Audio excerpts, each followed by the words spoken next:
Hello everyone! Tayo na at maghabal-habal road trip. Yes guys, sakay na at dahil nga itutour ko kayo sa aming probinsya. Ayan po yung ating sasakyan, habal-habal. Ayan. O, nakasakay na po ba ang lahat ng habal-habal? Ayan po yung ating habal-habal. Kapit na kayo at itutour kayo ni Kuya. Ayan po siya. Yan po yung sasakyan doon sa probinsya. Walang jeep dyan guys. Only in the Philippines lang yung habal. At ayan na nga sila. Yan po yung kanilang sinasakyan pag pupunta po ng bundok. Anyway guys, ginagawa pala yung kalsada dyan. Kaya napakahirap maghabal-habal kung hindi pa sementado yung daanan. No? Pero anyway yan, sementado na rin yung kalahati. Yung kalahati naman ay ginagawa. Dati talaga guys ay talagang lupa siya at mabato. At pataas baba yung dadaanan. Kaya ayan. Pero ngayon cool. Ang ganda na ng kalsada nila. Ayan yung aking brother ang nag-video. Maraming salamat. Ayan. Tinutour niya tayo sa probinsya. Ayan. Yan po yung aming probinsya. Sa Surigao po yan guys. Ayan, enjoy kayo. Panoorin nyo po hanggang dulo ang ating video dahil a-amaze kayo sa lugar na pinuntahan nila. Ayan, ang sarap po dyan sumakay dahil mahangin. Ayan, para ka rin nag-electric pan. Ayan guys. At wala pa doong pollution dahil nasa bundok kayo.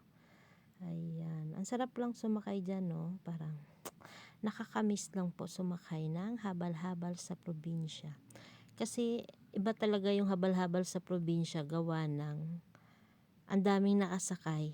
Ayan, no? Balance na balance talaga nila. Yung kanilang habal-habal. Ayan, habang sila po ay nagmumotor at nagmuni-muni naman yung kanyang mga pasahero. Ayan po yung ating daanan doon. At yun po yung mga bundok. Ayan guys. Ayan, mahaba pa po ang kanilang paglalakbay dahil pupunta po sila sa bayan. Galing sila sa bundok, ngayon pupunta sila sa bayan. Ayan, yung masarap po tumira sa probinsya dahil lahat po talaga ay fresh, walang pollution, malayo sa sasakyan, sa usok ng mga sasakyan. At dyan po ay maaliwalas ang buhay mo. Ayan. Ayan. Sakay lang tayo sa habal-habal. Itutour lang natin kayo na nanonood. Ayan po. Ganyan po yung habal-habal doon. Ang hirap guys mag voice over. Wala na akong masabi. Ang haba kasi ng video. Ayan. Pero guys, manood na lang kayo. Tapusin nyo po hanggang sa dulo yung ating video dahil maaliw naman kayo sa lugar. Ayan yung aming probinsya. Kaya nga ang ating title ay Habal-Habal Road Trip. Talagang road trip, no? Ang haba kasi. Ang haba ng kanilang pinanggalingan. Ayan. Dati po ay hindi po sementado dyan. Ngayon, mas matindi dati guys dahil hindi talaga siya sementado. Talagang lupa lang siya at mabato. At pag umuulan, napakaputik. Pero ngayon, ayan, yung kalahati lang siya. Mayroon na. Pero ngayon, kahit papaano ay sementado na yung kalsada dyan. Hindi nga lahat sementado. Parang putol-putol pa lang siya. Pero at least, 'di ba? Sementado na yung iba. Ayan, sana nag-enjoy po kayo sa ating mini vlog. Ayan guys, yan po yung ating mini vlog. Sana nag-enjoy kayo dahil ako ay nag-e-enjoy din sa pagdadaldal dito. Ayan. Ang hirap po magdaldal sa ating voice over. Ayan. Tagal pa. Wala pa. Ayan, maraming buko. At dyan guys, napakamura lang ng buko. Hindi mo na kailangan bilhin. Kukuha ka na lang. Kasi, manghingi ka na lang pala. Kumain ka na at magdala ka na ng gatas.